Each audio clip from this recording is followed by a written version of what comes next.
Yo, what is up guys? Anthony here, back with another Destiny Child video here on the channel. And in today's video, everyone, we are going to be overviewing the Ragna Season 21 Inferno guide once more here on the channel. As of course, the event is being reran here on Destiny Child Global. It has been live for the past couple of days, but I did figure I might as well post the guide here on the channel again so you guys can check out the teams that you are expected to run for this event. If you guys don't know already, we do have the guide here. So yeah, let's get started here with the Ragna Season 21 guide here. Of course, it's a rerun event, so the veteran players do know this, but if you are a newer player, this is totally new to yourself. So first up here, we do have Ragna Season 21 Inferno. For the boss skills, we do have here tap, attack 4 targets, priority highest HP, inflict necrosis, 100 damage over time, damage for 24 seconds to the targets, grant attack plus stacks to self. As for the slide skill here, attack 2 targets 2 times, priority debuffed, inflict drive gauge minus 5% to the targets, inflict drive gauge charge amount minus 20% for 14 seconds to 2 targets with the debuff. As for the drive skill here, attack all targets, grant double-edged sword, attack plus 40%, defense minus for 30 seconds to self. For the leader buff here, we do have debuff evasion plus 40%, debuff duration minus 60%, skill defense plus 80% except for weak point. As for the field, charge speed plus, weak point defense minus, nullified disabled debuffs, and time-based debuffs. Crit rate minus 80% for all allies, so it's very hard to crit here on the Hephaestus boss, so you will have a struggling time with critting with Lupin. Now we do have here the strategy. Critical buffers are dead because of the high crit rate down. Lupin is still good for awakening and the drive skill. As for the next one here, we do have drive gauge charge amount minus, can be removed by time twist or nullified debuff. Next up here, Lance Titania is a new 6-hit slider with the raid focus skill set. She may be buffed for Ragna Burst, of course she is. Last up here, we do have Hephaestus is a decent PvP support, works well in mono dark type teams. So there is the strategy for the event. We do have the units here being suggested, of course. First up, we do have the aid category. It's recommended to run at least one of these. Of course, you will want to prioritize mate Samil here, and she does have an amazing leader skill which you'll want to run as well. Next up here, we do have newbie Mona. And moving on to the crits buffers, of course, it's suggested to run Lupin overall, but if you don't have Lupin for some reason, then you can just go with Pantheon. And if you don't have Pantheon, there's always the 4-star crit buffer in Melpomene, but by then you probably will want to run another supporter unit, as of course these units don't have awakening as Lupin does have. Next up here for the weak point category, there's only one. We do have Light Beam Mona here, and you could also consider running her leader skill. Next up here, we do have Double Edge. First up, you do have the prioritization of Dawn Saturn, and next up here, we do have Neptune here that is suggested as well if you don't happen to have Dawn Saturn.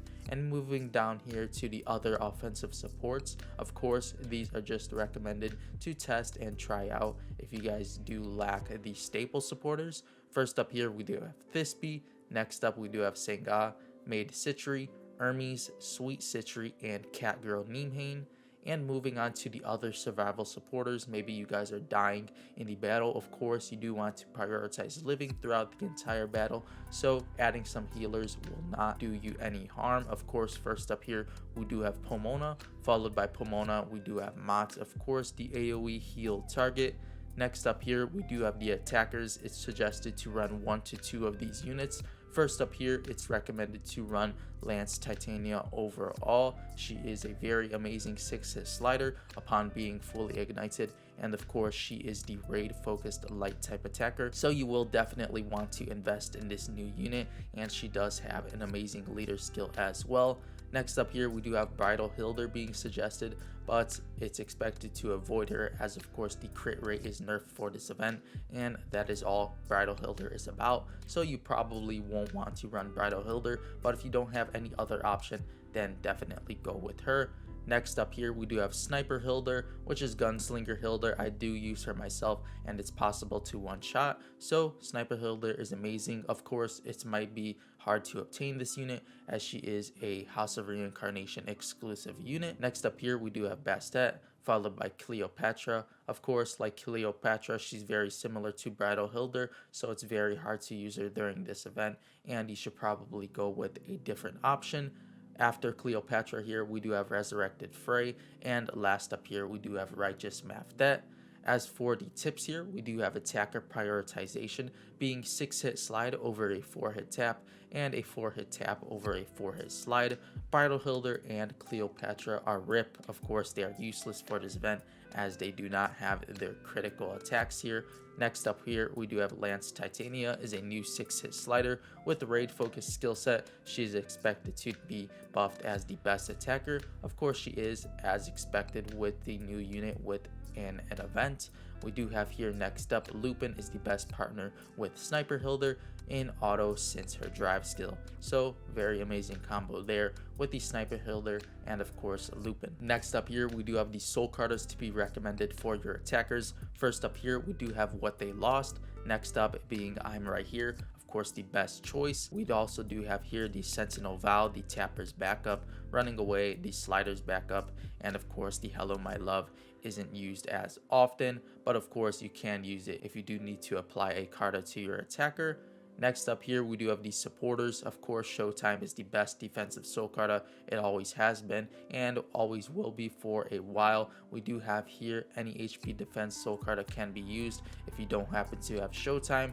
And we do have here towards the Glittering Waves, best for the dark type supporter. So you will want to hand this to your Lupin or any other dark type supporter you do happen to be running. Next up here, we do have the sample teams. Of course, these are some teams you guys could go about building. First up, we do have Titania, the new 6-hit slider, followed by the Dawn Saturn, Samil here, Lightbeam Mona, and Hermes. It is an auto build, and for the drive skill order here, we do have Mate Samil into a Lightbeam Mona drive, and ending off with Lance Titania. For the next team here, we do have Titania, Saturn, Samil, Lightbeam Mona, and Bathory here. It is a manual build, and for the drive order, we do have Mate Samil into Lightbeam Mona, and ending off with the Lance Titania. For the bottom left here, we do have Sniper Hilder build. Of course, it does contain Sniper Hilder, Saturn, Samil, Lightbeam Mona, and Lupin. You do want to drive Mate Samil into a Lightbeam Mona drive and end off here with a Lupin drive. As for the final build here, towards the bottom right, we do have here the Gunslinger Hilder, Lightbeam Mona, Newbie Mona, Catgirl Neemhane, and of course Neptune. So these are more of the older units. If you guys don't happen to have the newer units, let's say you guys did just return to Destiny Child, you guys might happen to have most of these units here. So this is an old build, but will get the raid event done for yourself. We do have here the drive order being Lightbeam Mona into Newbie Mona and ending off with Catgirl Neemhane. Now overall, that is pretty much it for the Ragna Break Season 21 Hephaestus guide. Of course, this is a rerun, but a very amazing event nonetheless. And of course, we do have the credit to the guide creator here, of course being Oxytocin. So a huge thank you to Oxytocin for creating these beautiful guides as always.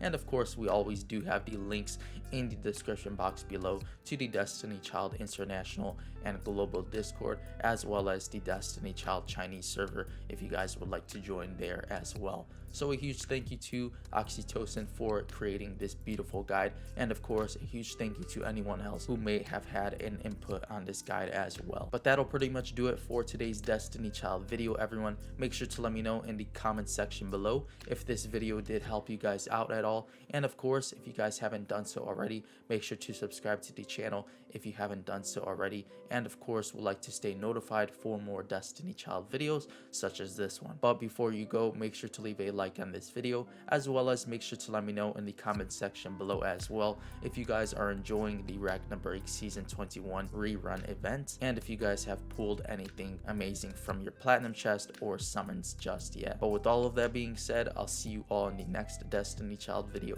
As always, thank you all so much for watching.